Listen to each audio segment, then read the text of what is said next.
कभी कभार मुझे याद है पिछले सत्र में हमारी बहुत मजाक उड़ाई गई। मैं नहीं जानता हूं इस प्रकार का भाषा का प्रयोग जो कर रहे थे उचित होता था। यहां तक कह दिया कि आपको वीजा दे रहे हैं पार्लियामेंट में आने का। इस प्रकार का प्रयोग करने वाले लोगों को मैं और तो कुछ कहता नहीं हूं, लेकिन मैं इतना कहता हूं, अंतर्राष्ट्रीय स्थानों पर कुछ काम निर्धारित होते हैं जिसको करने पड़ते हैं। उन मीटिंगों में पहले के प्रधानमंत्रियों को भी जाना पड़ता था, इस प्रधानमंत्री को जाना पड़ता है और भविष्य में जो आएगा उसको भी जाना पड़ेगा। लेकिन वही एक मजाक का विषय बन जाए कि हमारी राजनीति इतनी नीचे आ गई है कि हम कोई ऐसी बातों की चर्चा कर रहे हैं कि आपके पास मेरी आलोचना करने के लिए और कोई मुद्दे नहीं बचे। लेकिन मैं कहना चाहता हूं, अगर आपको देश की इतनी चिंता थी तो आप इस देश का प्रधानमंत्री विदेश गया तो कितना समय कहां बिताया, कभी उसकी भी तो जांच कर लेते, कभी उसकी भी तो इंक्वायरी कर लेते। मैं आज कहना चाहता हूं जी, मैं जापान गया तो जापान मेरे कार्यक्रम में मैंने एक कार्यक्रम क्या जोड़ा, मैं वहां एक नोबेल लॉरिएट साइंटिस्ट याकामाहा को मिलने गया। क्यों? फोटो निकलवाने के लिए।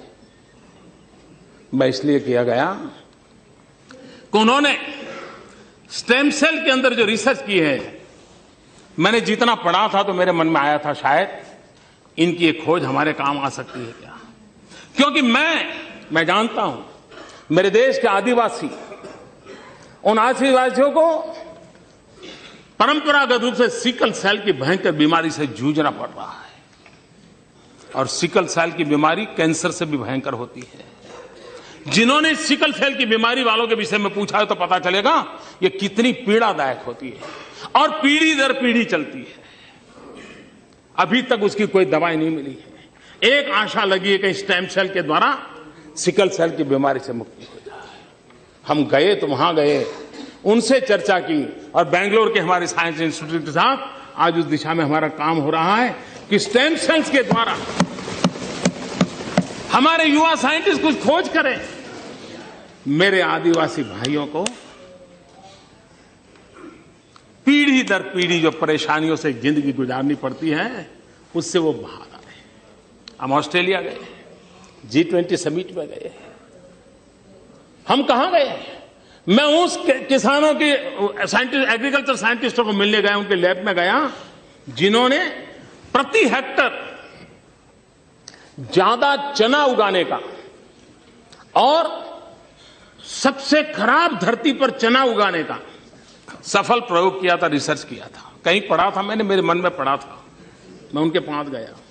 हमारे देश को पल्सिस में हम बहुत पीछे हैं। देश को पल्सिस की जरूरत है। गरीब आदमी को न्यूट्रिशन फूड के लिए प्रोटीन की जरूरत है। हमारे देश के गरीब को प्रोटीन मिलता है दाल में से, पल्सिस में से मिलता है।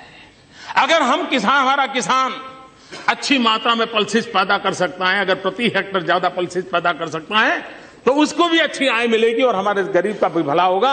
और इसलिए मैं उन साइंटिस्ट को पास जाकर के घंटे बिताए ये समझने के लिए कि बताइए मेरे देश के किसानों को ज्यादा पल्सिस पैदा करने के लिए क्या रास्ता हो सकता है, ज्यादा चना पैदा करने के लिए क्या रास्ता हो सकता है, अरहर पैदा करने के लिए क्या रास्ता हो सकता है, उसके लिए मैंने समय बिताया।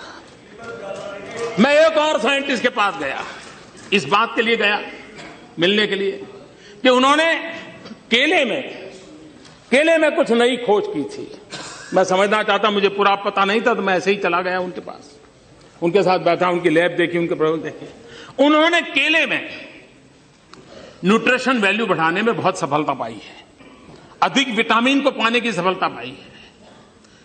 केला ये अमीरों का फल नहीं है मेरे भाइयों बहनों, केला एक गरीब से गरीब का फल होता है। अगर केला उसमें न्यूट्रिशन वैल्यू बढ़ता है, विटामिन अगर ज्यादा अच्छे मिलते हैं और इस प्रकार की खोज के साथ केला बनता है तो मेरे देश का गरीब से गरीब व्यक्ति केला खाएगा, उसको ज्यादा ताकत मिलेगी। अगर विदेश जाते हैं तो इस काम के लिए जाते हैं। देश का गरीब हमारे दिमाग में होता है।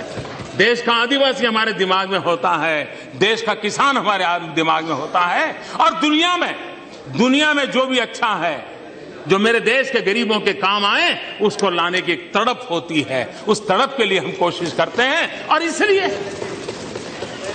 समय का सदुपयोग करते हुए हम किस प्रकार से हमारे देश को आगे ले जाएं, उसके लिए सोचते हैं, उसी को लिए करते रहते हैं, उसी पर हम करने के लिए कोशिश प्रयास करते हैं।